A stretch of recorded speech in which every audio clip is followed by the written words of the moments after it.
The following program is rated MSLV for mature content, sex, language, and violence. This program is intended for mature audiences only. Listener advisory is suggested. And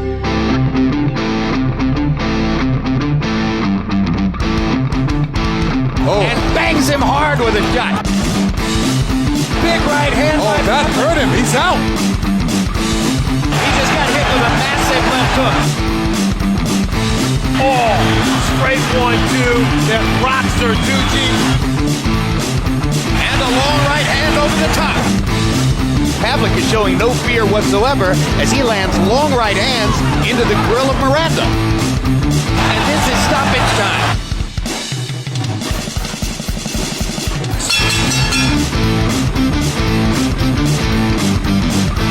This is The Punchline, after the bell.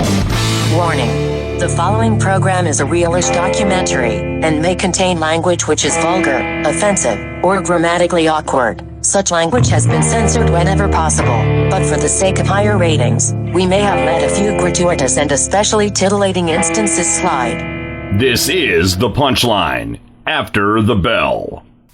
Hello, welcome to this episode of The Punchline with Kelly Pavlik and James Dominguez. This episode is brought to you by Everlast, the choice of champions. I think today is a good one. I do too. I think it's we're a little bit out of the box today. I kind of enjoy it. Right up my alley. The Ghost. I've done this stuff. I like it. I'm really interested in it, and I'm curious to see what our caller, who's going to speak on it, to see what she got to say. Well, what do you think about it personally? We're doing a show today on the paranormal and ghost experiences, and we want this pretty much to be interactive with all of our fans, and I think that's what the whole fun of this show is. I think we want to change it up.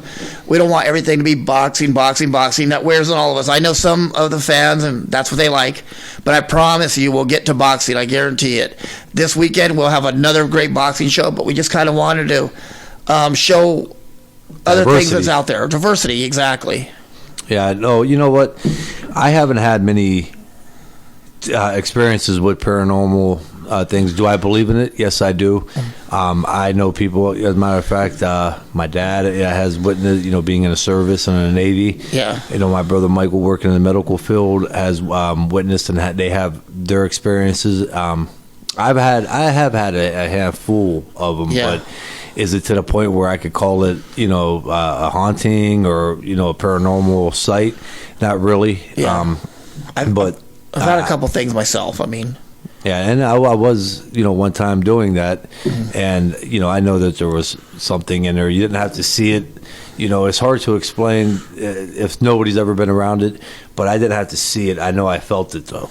So I think people are ingrained with maybe a sixth sense for that kind of stuff. I think certain people are more apt to feeling that. They have like some kind of gift. I don't know if it's a gift or a curse, but my dad is one of those people. And I have a brother like that too. They can feel that, and they see more things than other people do. I'm starting to think, are you guys crazy? Another one I hear a lot of stories about, just not from people that I know, but just a lot of people when I hear them talking about it and reading on it. I do believe in this too. A lot of it is when somebody loses a loved one. Exactly. Okay. The minute that, if they're not with them in the hospital or bedside with them, the minute they pass, something weird happens almost to where like they're letting them know that they're gone. They went, and it could be something simple as turning a lamp off and the light won't go off, or seeing an appearance, or something manifesting like real quick out of the corner of your eye, and you also get a funny feeling and you kind of know something's wrong. There's been a lot of them. I agree with that. I really do believe in that they come to let you know that they passed on. Well, on that, my mother passed away when I was about 18, 19, somewhere in that time frame, about 19. And I remember I was taking a Greyhound bus back to California to see her, and from Texas, where I was on my way back. And I remember the bus stopped in Albuquerque, New Mexico, and I remember getting on the phone with my dad, calling him. And I asked how he was doing and stuff, and when I talked to him, I could just see something. You know your parents. Something's different. Yeah, you could hear it. You can hear it. And I remember my dad saying, "James, your mom passed away. And I'm like, fuck, I didn't know she was sick. Yeah. And I remember like the ground going out from underneath me, right? But anyway, my dad said, stay where you're at and I'll come get you. So he was living in New Mexico anyway, so he drove up to the bus station, got me. Well, anyway, I remember that night, I remember just broke down, crying, whatever, like you would. But like just at the moment when I thought things couldn't get any worse, I remember feeling really warm, like a hug. I actually felt a hug and something warm, and it stopped. The pain wasn't there anymore. And then I talked to my brother, who's about 14 months younger, and he said, you know what was weird? He said, I had a dream about Mom the other night. I'm like, really? He goes, she sat on the edge of my bed and she told me that she loved me and she had to go. And he said he woke up crying. That morning he found out she had passed. I was like, wow. So it happens. Yeah, I mean, my brother told me, it's funny you said that. My brother actually told me a story very similar to that, with a kid that he played baseball with, and died, what do you call that, quickly or unexpected. Yeah. And kind of the same thing, in other words, coming back, tell everybody goodbye. He thought he was dreaming, or he might have been dreaming it, but yeah, so I do, that I do believe in that part there. I mean, when they go, I do believe that they come back to let you know that they're passing on to a new plane. And so, but I'm curious to see, listen to her and some of the experiences that she had. Yeah, I am too. I had another one. I have a friend who's he actually published a story. It was actually published, but this happened in Riverside, Glen Avon, California. He was an intern, just going through his becoming a doctor. Well, when they're in their internships, they go into different programs to see what they want to do before their residency comes. Anyway, he said he was new in this hospital and he's going downstairs. Well, there's he said the first floor obviously was like the emergency room, and below was the morgue. And he said he was taking the elevator down from the third floor from internal care, whatever they call that, and he's getting down the first floor and he sees a woman in the elevator, right? And she just looks at him. He said she wasn't worldly, that there was just something wrong. She was pale and had black hair. She had a red bracelet. Well, he said knowing his rotations, he knows that red bracelet means that you're dead. Yeah. So he just froze, and she didn't say anything. Elevator opened up. She had left. Well, another woman walked on, right, at the time that she had got off. And my buddy, Dr. Blazak's name, Dr. Blazak says, he took that woman, he goes, you won't believe what I just saw. He said, I saw this woman had a red wrist tag on, and that means you're dead. That woman that was on the elevator with him looked at him and said, you mean like this? And had the same red tag on. Yeah. So, I got chills. It was funny because last night I was thinking about the show. So I called my good friend Shauna last night about 3:30 in the morning. And we started telling ghost stories, and we ended up scaring the shit out of each other. It was like 3:50 in the morning. She goes, I can't sleep. And I'm like, you know what? I'm not sleeping either. So we ended up scaring each other while I was trying to figure the show out, which is a good time because she's a great conversation. Oh, yeah. Dude, I'm scared of almost everything. Like, I'm scared of turtles. It's a shit. Hey, who don't like... You know what? I got bit by a turtle one time. So, yeah.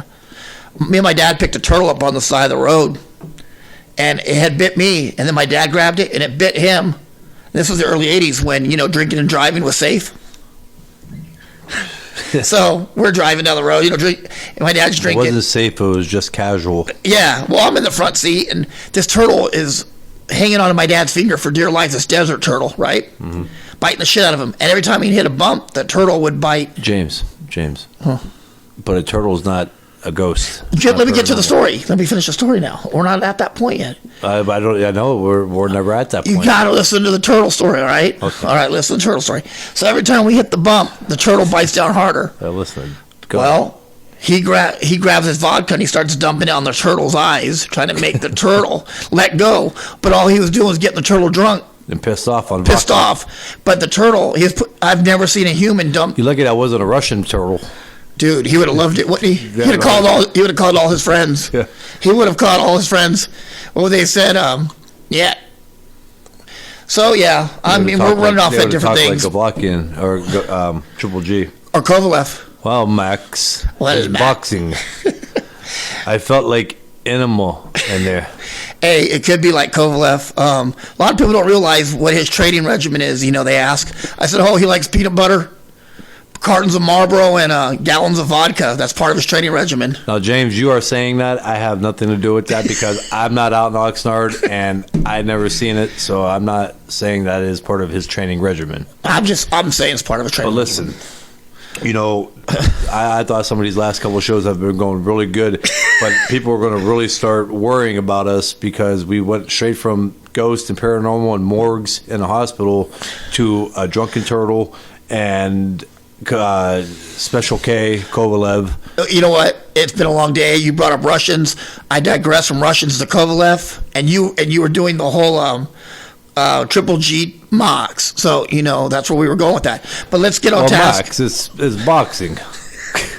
It's Ghost Max. It's boxing. It's I feel like animal. I feel animal. Why It don't happens, Max. It's boxing. Why don't we call our first guest before we get kicked off the show by our producer over here? Okay, now you're going to stick to the point of paranormal activities And turtles. You asked me what I was scared of. Damn it! And I told you I was scared of fucking turtles. I didn't ask you what you were scared Yeah, of. I told you you're a wuss. I said I'm scared of everything, and then I said like turtles. Yeah, but how is me calling you a wuss asking you what you're afraid of? You were challenging my manhood. I told you it was turtles. So you never watched the Teenage Mutant Ninja Turtles when you were a kid? Yeah, but they're only heroes in a half shell. They're not a full shell. Yeah, that's very true too. Okay. All right, well, Well, let's give Melissa DeValentina a call from Heroes Boxing. And for those who don't know, she is a CEO of Heroes Boxing, major promotion company, and probably one of the best PR people out there. And she likes ghosts, so I figured who the hell would be better than us. James, I'm really pumped about this one here. So I am too. I can't wait to get her on the phone. Well, let's do it. Let's pull the info up, right? All right. You're listening to The Punchline with Kelly Pavlik and James Dominguez on NEOSportsInsiders.com. Cleveland is a city of champions. For championship caliber coverage of the Melissa, how Cavs, you doing? Indians, Browns, Monsters, and I'm local doing high school sports, fantastic. look no Nice further to than talk to you. NEOSportsInsiders.com. From the World Series to NBA Finals and everything in between, we've got you covered. Follow us at NEO Sports Inside on Twitter and join the conversation. NEOSportsInsiders.com. Championship coverage for a championship It didn't town. magically appear. We picked it up on the side of the road. It was a pet turtle we found. Yeah, they picked up a turtle. Yeah. And we were talking about our paranormal experiences that we had, and he jumped into turtles biting him and being afraid of them. Well, because the turtle died. That's why my whole paranormal experience. So, anyways, I just wanted to throw that out there. How you doing? What do you got going on? I'm doing great. I wanted to congratulate you guys on the show so far. Huge all-star lineup of guests. Thank you. I wanted to say thank you to you for tweeting us out and kind of sharing, the page and the stories that it's really hard to find people that are willing to do that on their own time. I know you're a busy woman and you have a lot of things going on than worrying about us. Oh, no problem at all. I like getting the word out, and Kelly, you've got a lot of fans on Twitter still, and so whenever I tweet things out, I do get a lot of response, and so I've been putting the episodes up, and I think you'll get a lot of listeners that way as well, in addition to your local radio. How's my fan count that. going, Melissa? Not as good, huh? Say that again? I said, how's my fan count going, Melissa? Probably not as good, huh? He's got a few stragglers out there. Yeah, well, it's a little different. I mean, some of us were world champions, other of us were not, so I can't hold that against anybody. Not everybody. You're could be popular as too, cool James. As me. In some parts of the world, an amateur champion is better than a world champion. But some parts of the world, that's Yes. That's the way it works. Yeah. Like Russia. So Melissa, we brought you on today. We talk a lot about boxing and things like that, but we kind of wanted to get into some of the other interesting things that you do. Would you mind explaining to us?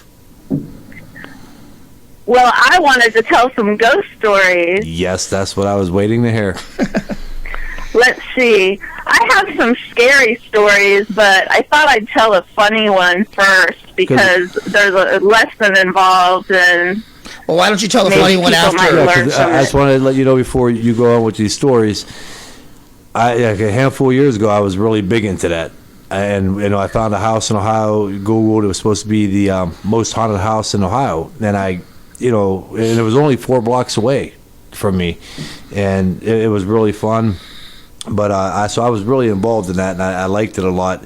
But I didn't really get to catch anything cool. I knew something was in there; you could feel it, but I didn't have the equipment either. So, but I am really interested in hearing what you got. Do you believe in spirits? Oh yes, Oh, yeah. yes I do. Okay. I wanted to get a show, Well- The Real Ghost Hunter, because my nickname was the Ghost. So I'm addicted to a show right now called Paranormal Lockdown, where they lock themselves in a haunted house for 3 days and monitor the activity. I'm all about it. Wow. That is a good show, though. I've watched it. So what was your weirdest encounter? Well, I've had a few, but here's a funny one. Have you ever heard of automatic writing? Do you guys know what that is? When I have somebody cheat on a test for me? No. No. Close. It's kind of like a Ouija board, except you use a paper and pencil. You channel the spirits through you, and you're holding a paper and pen, and they just start writing. No, I've seen it So- now. Yeah. Yeah. What if you get Zozo? I don't want to mess around with him. Yeah.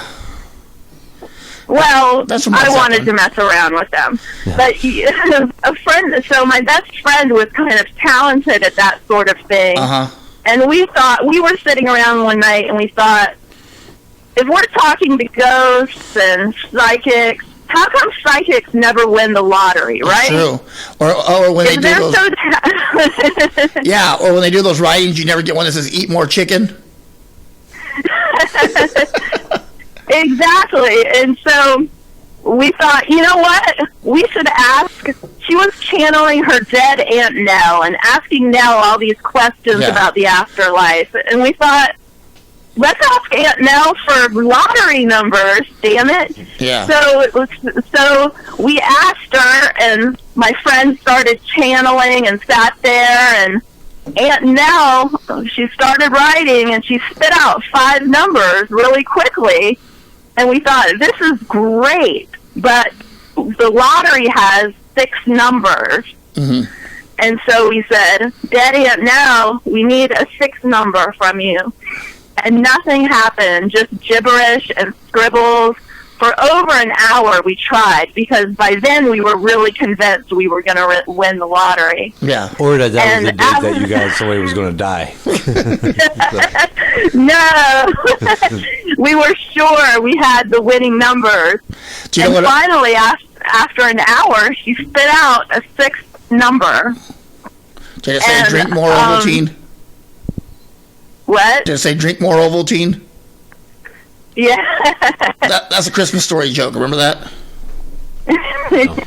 So So my parents played the lotto, so I called my mom and I said, go buy this lottery ticket. Here's 6 numbers. And the next day, my dad brought the newspaper into my mom and said, you have got to look at this. And guess how many numbers we got out of 6? 5. 0.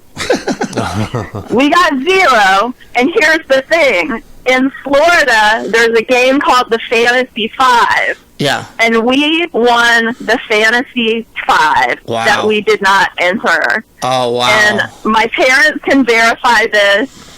Other people can verify this. It was $100,000, Wow. the Florida Fantasy 5.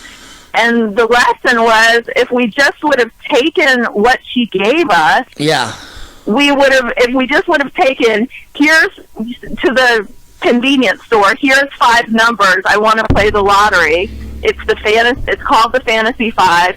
We would have won $100,000. Yeah. see, I But we would have kept pulled her bugging back her. up the next day and gave her the 5 degree on telling you what number to play and what category to play.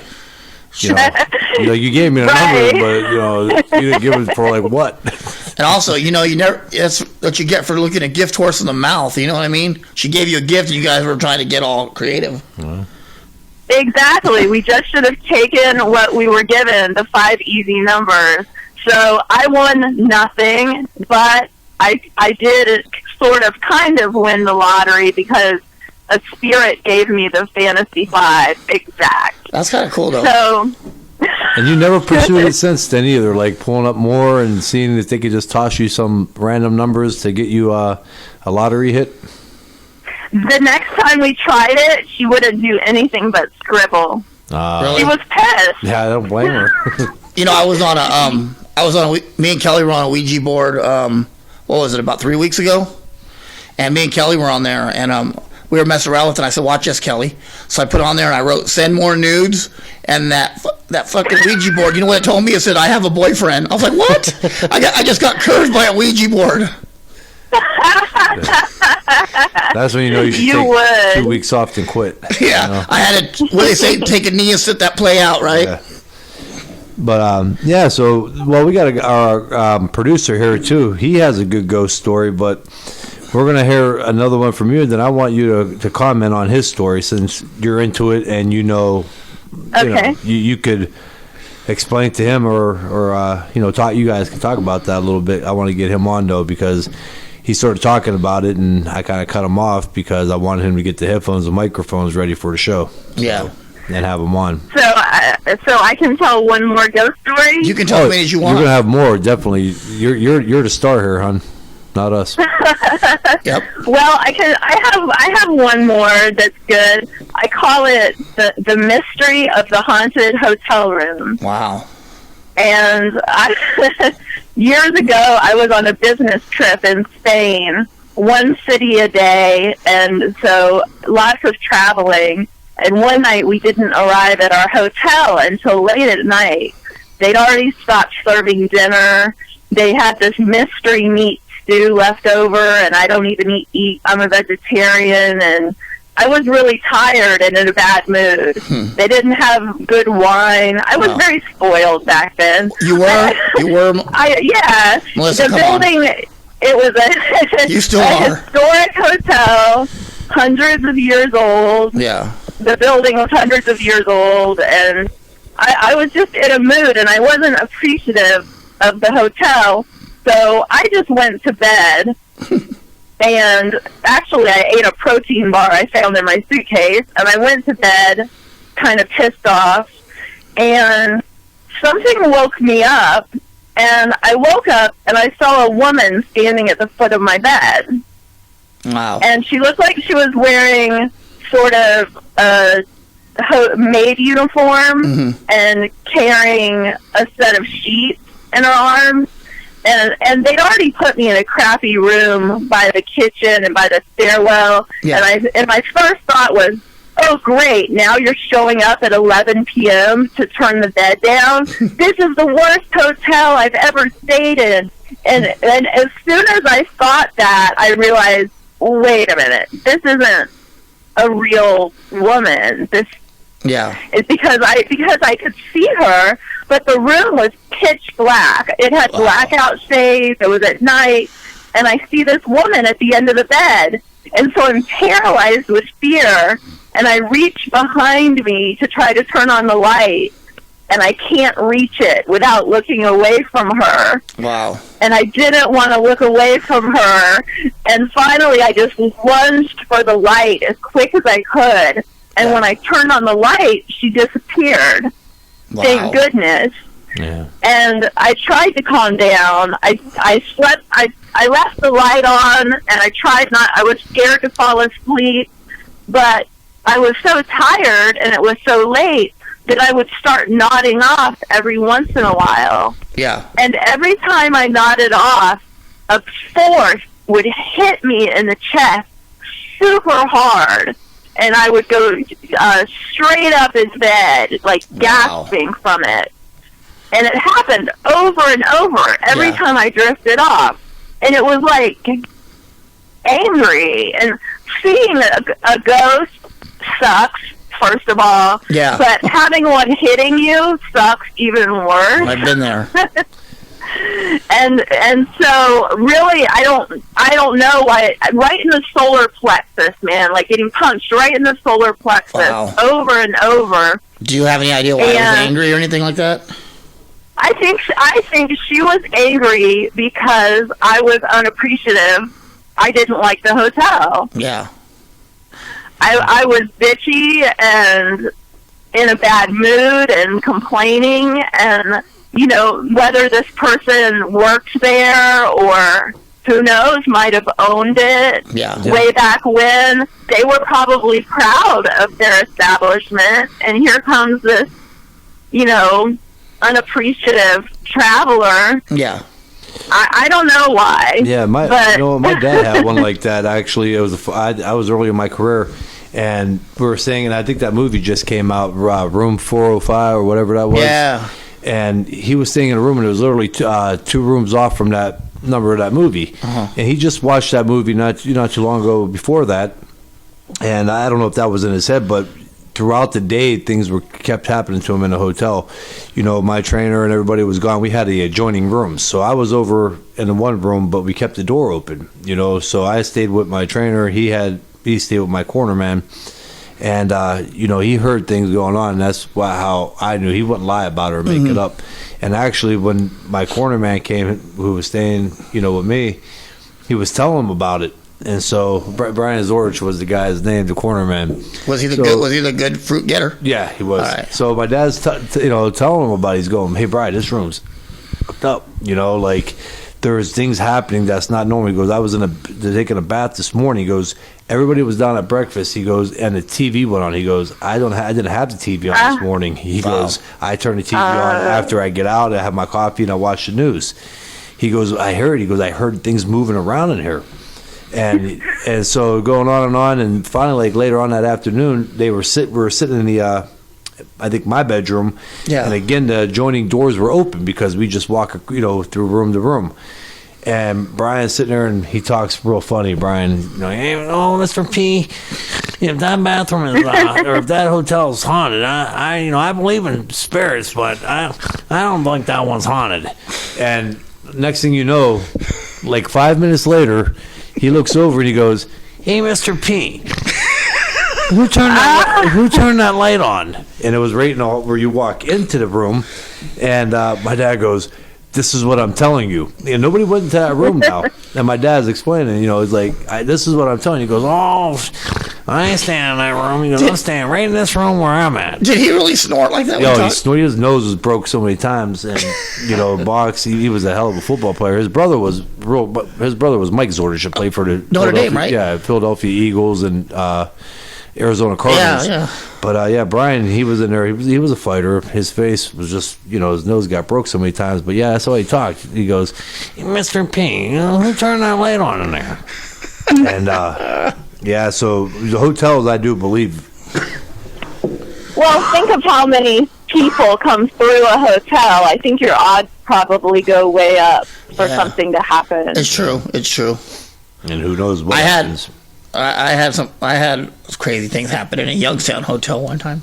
I'm sure you have. It wasn't paranormal activities either. I'm feeling that, right? Yeah, Dave, give us your story. That's a different episode. Yeah, give us your story for what you got from You're us. listening to The Punchline with Kelly Pavlik and James Dominguez on NEOSportsInsiders.com. Cleveland is a city of champions. For championship caliber coverage of the Cavs, Indians, Browns, Monsters, and local high school sports, look no further than NEOSportsInsiders.com. From the World Series to NBA Finals and everything in between, we've got you covered. Follow us at NEO Sports Insight on Twitter and join the conversation. NEOSportsInsiders.com. Championship coverage for a championship town. The following program is rated MSLV for mature content, sex, language, and violence. This program is intended for mature audiences only. Listener advisory is suggested. Warning. The following program is a realish documentary and may contain language which is vulgar, offensive, or grammatically awkward. Such language has been censored whenever possible, but for the sake of higher ratings, we may have let a few gratuitous and especially titillating instances slide. Well, there's a ton of them. Melissa, hi. My name's Dave. Nice to meet you. Hi. There are a ton of stories I could tell you, but first, the guys were talking about a Ouija board, and I do want to share this one real quick. We were in an upstairs bedroom in this place, and give you a little background about the building. It at one point was a place of, I guess, what do I want to call it? A recreation for the mob. And, it has mafia ties and whatnot. But it was also a funeral parlor. And then it was a restaurant. And then when I had it, it was a restaurant, bar, club type thing. So a little combination of all things. But anyway, so there with the Ouija board, we're upstairs in this little bedroom. And we're calling out to a spirit and see if there was anybody in the vicinity, because we'd heard a lot of bumps and bangs and a lot of stories about the place being haunted. Well, after a little bit, maybe 10, 15 minutes with the Ouija board, you know how a window you open from the bottom up? This one, in this instance, the top fell down and it said Kevin written backwards on the window. And I was like, oh, wow, my goodness. So his name was Nevik? Yeah. So I ran down the stairs like a Scooby-Doo, like the legs spinning in circles. Oh yeah, and going nowhere, So anyway, as we were building the bar, though, I kept hearing these stories about how haunted it was and all the different paranormal activity that had gone on there. So we're replacing some tile and building the bar floor, actually, where the bar is going to be, and we're installing the bar and doing some work, and we hear all these dishes crash. And we all run into the kitchen, but there's nothing on the floor, trying to figure out what was going on. In fact, there were 10 stacks of dishes still up there. Mm-hmm. So everybody was kind of bewildered. And that day, they decided that we were going to hold off the construction some more because we obviously have irritated something. Mm-hmm. So the whole crew leaves, and there was an upstairs that you had to walk through a doorway. And when you opened the door, it would only open halfway because there was a hump on the floor. And so I would push the door over the hump so it would stay open so we could move freely up and down the stairs from the basement to the attic and so on and so forth. Well, I walked through that doorway, and that door slammed behind me. And I'll tell you what, I grabbed my keys, my coat, I walked out, I grabbed my cell phone out of my pocket, I called my mom, I was like, Mom, where you at? Because I was without a car that day. Come get me. Come and get me. No joke. And she come into the bar, she was like, what's going on? I said, that door? It just slammed on me, and she goes, that's impossible. It doesn't even open all the way. I said, right. So I know that, and you know that, but something else doesn't know. Exactly. So after, many, many years there, I was there like 3.5 years, and tons of different things going on. We seen apparitions, we seen, different visions, things going on. And we were taking a nap once, and I was on an air mattress.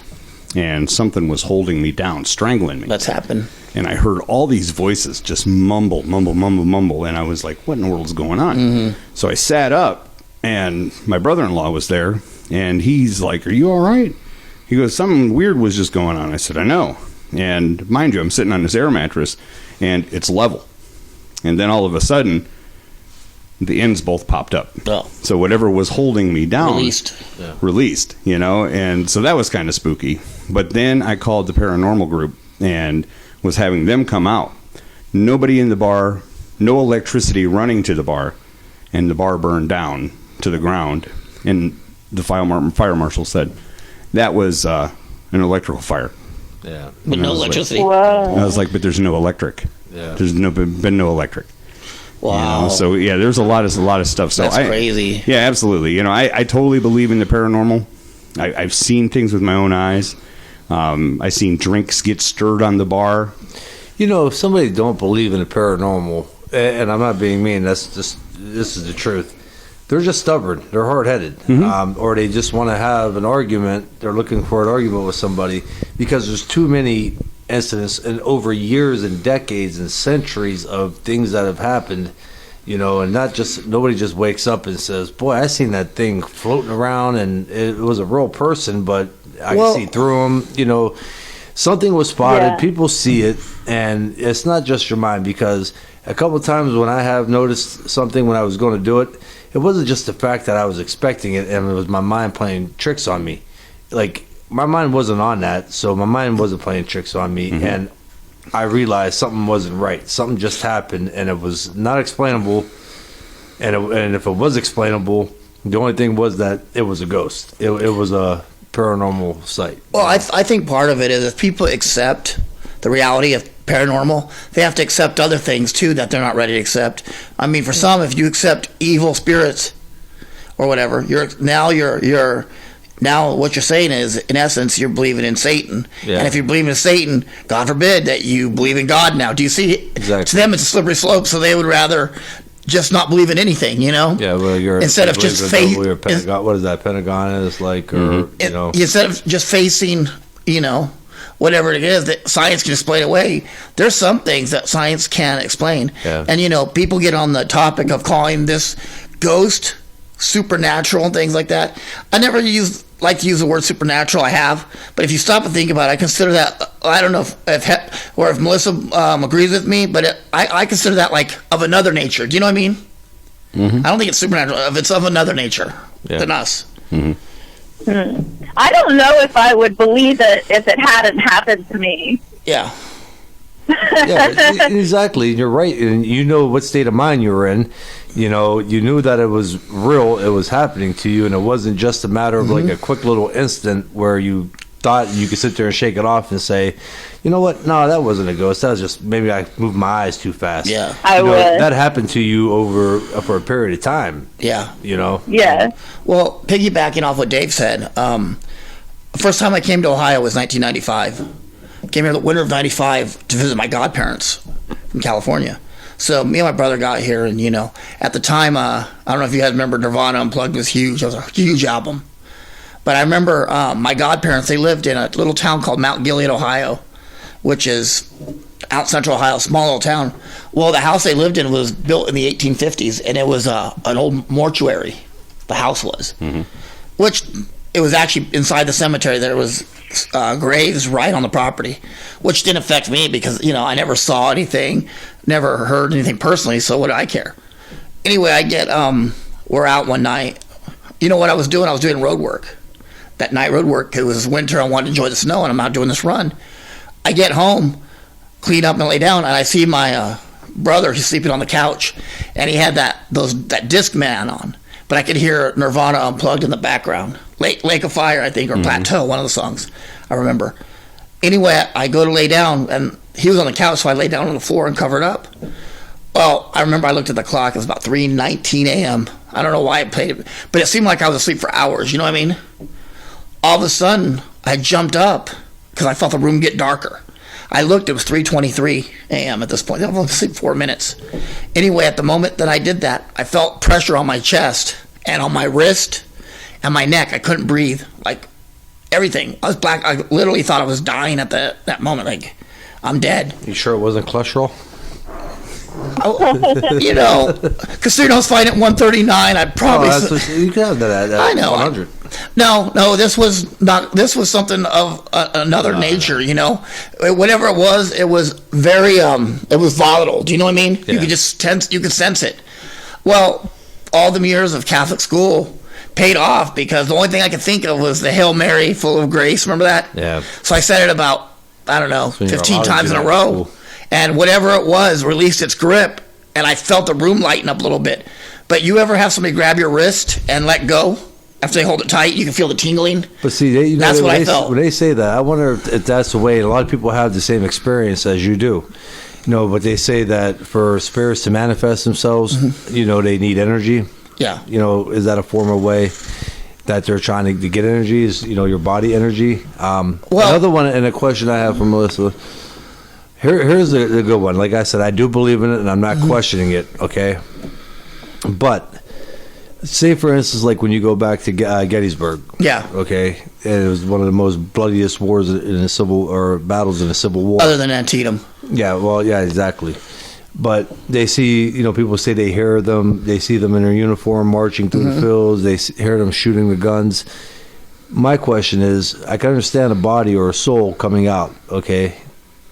And you see the person's body or soul, but when you see the uniform still on them, and they're still shooting guns, That was over 200 years ago, that war. Where the hell are they still finding the ammunition?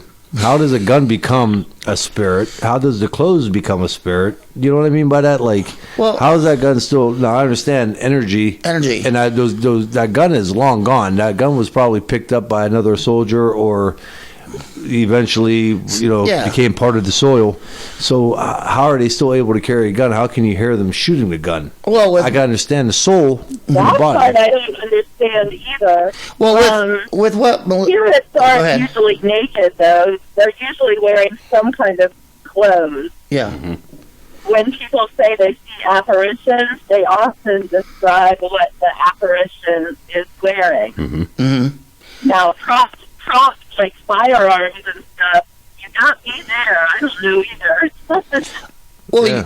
a lot of the times when people pass away violently, it's based on a lot of emotion. When a lot of emotions involved or any kind of violent death, you'll tend to see that more because that does have energy when there is violence and when there is a lot of emotion. You'll see a lot of hauntings in homes where you'll see a bunch of emotional problems going on, like abusive homes. You'll see a lot of that stuff. A lot of girls going through puberty and boys going through. You'll see that. James. I understand. I agree with. I know where you're coming from on that. But what I'm trying to say is, your body, you're a human being. You have a soul. Exactly. Okay, and the soul comes out. It goes to another plane. Okay. Yeah. If you believe that. Yeah. Okay, but your shirt, is with the Tommy Hilfiger, or your uniform with the medal and badges on it is material. Okay. Okay, it don't carry energy, and it don't. But it's a part of your energy. Well, why would it just turn into something plain, like a plain white T-shirt or something? Well, what I'm it's saying? still energy. How It's does not- it's still show energy. The same color, have the metals. You know what I mean by that? You're talking about a guy or a girl that just kind of went through different dimensions, and you're saying they can't keep a fake fucking gun or I'm uniform? not. I'm not. Oh, I know. I'm not arguing the point. I'm Like- saying is, I just wonder I why know. or how. I wish I could explain that. I wouldn't be here with you right now. Yeah. Do you have any? Yeah, I well, don't know. Melissa don't really have an answer for it either. What about you, Dave? The ghost I saw was wearing clothes. Well, I'm glad. Yeah. Usually, it's like robes or a dress or something like that. Yeah. In my own Or a situation, white sheet with holes in the eyes. in my own situation, mine turns out to be a picture of the guy that I see, the apparition, float through my floor and then zoom through my ceiling. Yeah. Was the caretaker of the funeral home. Okay. And I found a picture of him. Okay. And it was him, all 6'6" of him with the tall black hat and the long dark suit. And You guys hired the dude from that. Phantasm, didn't you? yes, absolutely. Yeah, he was security. They But- must be able to manifest that in some way. Yeah, I think it. As they, when they died or what they were, to answer along those lines Yeah. with the soldier. He was Yeah. a soldier, and that's the spirit that he carried with him. That would Because- make sense. And mine was mine. I actually seen the picture of a caretaker. Okay. The same guy who would sit at the piano and play. Yeah. I seen him. And there were pictures of him, and I'm like, that's the guy, because I was standing and looking at what we had just created Yeah. in the bar, and I had these. I just had the windows tinted, and on the inside they were like mirrors. Yeah. And me and my buddy are standing next to each other, and this thing just rises up between us, and I look like, what is that? And he looks at me before we even turned around, and we turned around, and he whoop, right up into the ceiling. Wow. And it was breathtaking. I was just like, Well, Kelly's question made me think back. My dad was living in New Mexico in my uncle's, his little brother's house, and his wife, little brother's house. and the turtle came back. No, this was before. No. This was well before the turtle. This was even cool. Yeah, the turtle was a cool story, by the way. I thought it was. Anyway, his brother's house. It belonged to his. Originally, it belonged to his wife and her family. Well, my dad's sister-in-law, unfortunately, the brother had committed suicide some years earlier, and my dad really didn't know the story on that. Well, my dad's laying down taking that mid-afternoon nap, And he said he felt the pressure on the couch go down. You know, when somebody sits at your feet, right? And he gets up and he sees a young guy, 20, 21, sit at his feet. But the guy had a white T-shirt with yellow on it and a rainbow in the front, like you would wear in the 1970s. You know, like at 70s. Sure. Yeah. And my dad knew it wasn't right because he said the guy never looked at my dad. He was like in another dimension. Like my dad didn't even exist on that where he was at. But I said, "What'd you say?" And my dad goes, My dad said, "I said get." So he tells a ghost to get. Right? Obviously, it disappeared or whatever. But when my dad saw my uncle again, he goes, "Bill," that's my uncle's name. My dad said, Did Linda have a brother? The one that passed away? Did he wear a white shirt with yellow and a rainbow on it? And Bill looked at him and said, "Yeah, that's what he shot himself when he was wearing." Oh. Yeah, he goes, "How did you know?" I was like, "Wow." My dad told him he was sitting on us, and this is like 1974, long before. So yeah. That's really crazy. So, Melissa, how do we get a hold of you or the Ghost Service or any of the things that you're involved with? I'm not involved in the paranormal. Oh, okay, I gotcha. Well, but I want to come back on and talk boxing sometime. Excellent. Well, I think it's boring, but we'll do it because we love you. This is fun too. Yeah. Why don't you tell us about Heroes Boxing then? I was telling them you're the CEO of Heroes Boxing. Oh yeah, definitely. Well, and where's our jumpsuit, you liar? I've been asking you for a jumpsuit for 5 years. Another Ricky Funes. Yeah. Well, Heroes Boxing is a sponsorship agency, and I represent sponsors and match them up with boxers, and it's something that's in fighters and needs sponsors, and so it's a natural match. Yeah. I'm on hiatus right now due to some health issues, but I'm hoping to get back to it soon and back to work and out to some good fights because it's been too long. Yeah, we're going to Morocco, right? What? We're going to Morocco, right? I want to. Yeah. How's Kelly? What's Kelly thinking? Kelly don't get a choice. He's going to Morocco. We'll figure that one out. I was gonna say I could have used you back in 2006 because I ended up getting a sponsor and I had to put it on the back of my trunk, so I'm right above my butt. And the name of the company that was sponsoring me was Sims Crack Cream. And I swear to God, you go back. It was when I fought Leonard Pierre.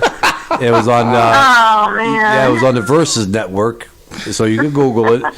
Yeah, and it was kind of funny, but it wasn't funny. My mom thought it was the most hilarious thing in the world. Hilarious because it was like it was an off-brand of Utter Cream. It was made by the same company, and it was called Sims Crack Cream, and nobody really thought it through. My dad did my trunks, and I always let him because he did an unbelievable job on my trunks. Yeah, he made some nice ones. Yeah, he did. But when he did that, I don't think he was really thinking it through, or I must have did something that made him mad, and that was his way of getting back. Because I didn't notice it until I was in a locker room and I'm hitting the pads, and somebody mentioned it. They go, "That's just not the place to have that sponsorship patch on." And I'm going, "What?" They're like, "Dude, you got Sims Crack Cream right over your ass crack." And I'm going, "Oh no!" And at that point, I didn't bother too much when I was getting ready to go fight, so it wasn't a big thing to me.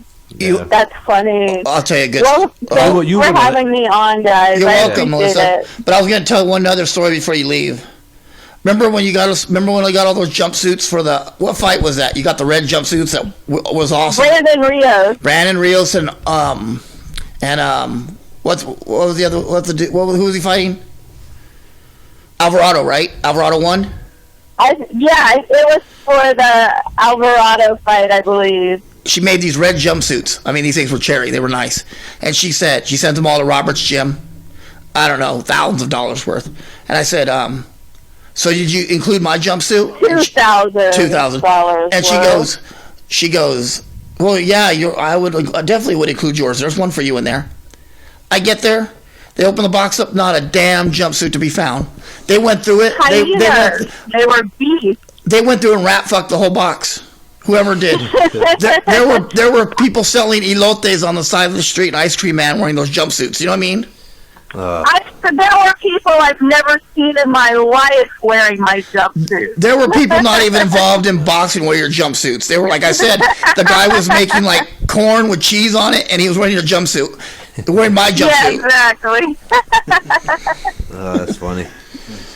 But thank you guys. you are so welcome, no and problem. we love having you on here, and love to have you back. Yeah, thanks for sharing. Okay, I will. Okay, have a great guy. All right, you too. Great show. Thank you. Bye. You're listening to The Punchline with Kelly Pavlik and James Dominguez on NEOSportsInsiders.com. Cleveland is a city of champions. For championship caliber coverage of the Cavs, Indians, Browns, Monsters, and local high school sports, look no further than NEOSportsInsiders.com. From the World Series to NBA Finals and everything in between, we've got you covered. Follow us at NEO Sports Inside on Twitter and join the conversation. NEOSportsInsiders.com. Championship coverage for a championship town. The following program is rated MSLV for mature content, sex, language, and violence. This program is intended for mature audiences only. Listener advisory is suggested. Warning. The following program is a realish documentary and may contain language which is vulgar, offensive, or grammatically awkward. Such language has been censored whenever possible, but for the sake of higher ratings, we may have let a few gratuitous and especially titillating instances slide. Let's join Kelly Pavlik and James Dominguez. Already in progress, this is The Punchline. Wow, you know what, man? That was a good interview, and I don't say it all the time. Well, I do say it all the time, but it was different to break up. It was nice to break up the boxing monotony of it. Unbelievable interview, and I thought it went great. It was fun. And you want to give a shout out about her website or Twitter?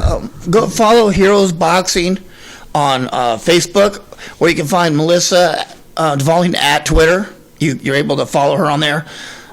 Get some good information. She's always updated on her boxing, and obviously now she's updated on her ghost stories too. So if you want that, I'm sure she'll be happy to keep in touch. She's really accessible to her fans and her friends. So if you have any questions, I'm sure she'd love to answer them as well as we would too. Yeah, for sure. Make sure you guys do that. And let's talk about next week. Next week we have an interesting show. I mean, what we're going to do is, and this is, I need everybody, fans, friends, family of the page, anybody. We're going to make a top 10 of middleweight list, not 168, not 154, 160 pounds. Who would the top 10 fighters that we would have liked to see Kelly fight? What Kelly's going to do is he's going to break down all 10 of those fighters and how he would have done. He's not going to hold anything back. He's not going to claim to have beat every one of them. Yeah, and you guys already tossed names out there of guys to fight. And I'm going, man, that's a lot of tough fights. You guys want to see me, get my butt whooped or something, Yeah, exactly. Oh, that will be fun there. And do you remember who else we're having next week? We had Angel Manfredi. Angel Manfredi, two-time lightweight champion of the world. We're going to get our buddy Lars on, who was a Olympic powerlifter. Lars Anderson, 1984 Olympic powerlifter. He's going to give some lifting tips for those weightlifting guys and diet tips. He's probably one of the best dietitians in the country. Yeah. Underrated guy. You don't hear a lot about him because he doesn't talk a lot. He's more of a I'll show you. Yeah. So we'll get out there, and then we're going to bring a new guy to the scene. I want to bring Andrew McCoy out. Little Irish kid. He's boxed professionally. He fought MMA professionally, and he's also a personal trainer, one of the top personal trainers in the country now, and he's up and coming. And I've seen this kid train, and he's just a level above most. Yeah. And he does all this while keeping humble. Exactly. So, I mean, I think this is a great platform for up and coming guys too, and not just established guys. Exactly, and and it gets out to people, and it's good for the show because, again, I know we got a lot of boxing fans and people that want to talk boxing, and we have other shows for that, and we're going to be touching on boxing a lot. But it's also fun for me, also, to hear people come in and have guests come in on other things that are different. Like I like working out, I've been doing that. So tips from anybody, because you can never stop learning in it, in anything, whether it be boxing, life, weightlifting. So that right there adds to it. Of course, Angel Manfredi is going to be the boxing part. Yeah. And I watched Angel Manfredi's career when I was young, And I was a fan of him. He's a great fighter. And I'd like to hear his stories on his career. So Exactly, and I'm sure it's a long, interesting career. I mean, there's some interesting things that's got to have happened with this guy, Yeah. But like I said, we have so much going on. We have an Olympic speed skater coming up soon, and who's also a model coming on soon. I can't wait to talk to her. I can't either. So We have a sex therapist coming soon, and a relationship counselor. Her name's Allie, one of my favorite people in the world. So get her on there, and you guys can ask your questions. And that's she'll be the happy type to of person answer. you'd want to date. Well, that's not, because she'll call me out on my bullshit constantly. That's a given. Yeah. But just saying. But you stepped the game up, though. Yeah. All right, guys. Well, again, thanks for tuning in, and we will be coming your way here shortly. And take care and keep on punching. And see you next week. You're listening to The Punchline with Kelly Pavlik and James Dominguez on NEOSportsInsiders.com. Cleveland is a city of champions. For championship caliber coverage of the Cavs, Indians, Browns, Monsters, and local high school sports, look no further than NEOSportsInsiders.com. From the World Series to NBA Finals and everything in between, we've got you covered. Follow us at NEO Sports Inside on Twitter and join the conversation. NEOSportsInsiders.com. Championship coverage for a championship town. You've just listened to an episode of The Punchline with Kelly Pavlik and James Dominguez. Thanks to all our guests and callers. You can send questions and comments to Kelly Pavlik's Punchline at gmail.com. Follow us on Twitter at KP Punchline. If you'd like to tweet questions at the guys, please include the hashtag Q4KNJ. That's Q, the number 4, K, and J. You can also keep up with all the happenings of Kelly Pavlik's Punchline on Facebook at Kelly Pavlik's Punchline. You can hear all episodes of The Punchline and The Punchline After the Bell on NEOSportsInsiders.com and follow them on Twitter at NEO Sports Inside. Northeast Ohio Sports Insiders. Bringing you the best of Cleveland sports and so much more. Championship coverage for a championship town. For Kelly Pavlik and James Dominguez, I'm David Sprouse, thanking you for tuning in. Until next time, thanks for listening. This is The Punchline After the Bell.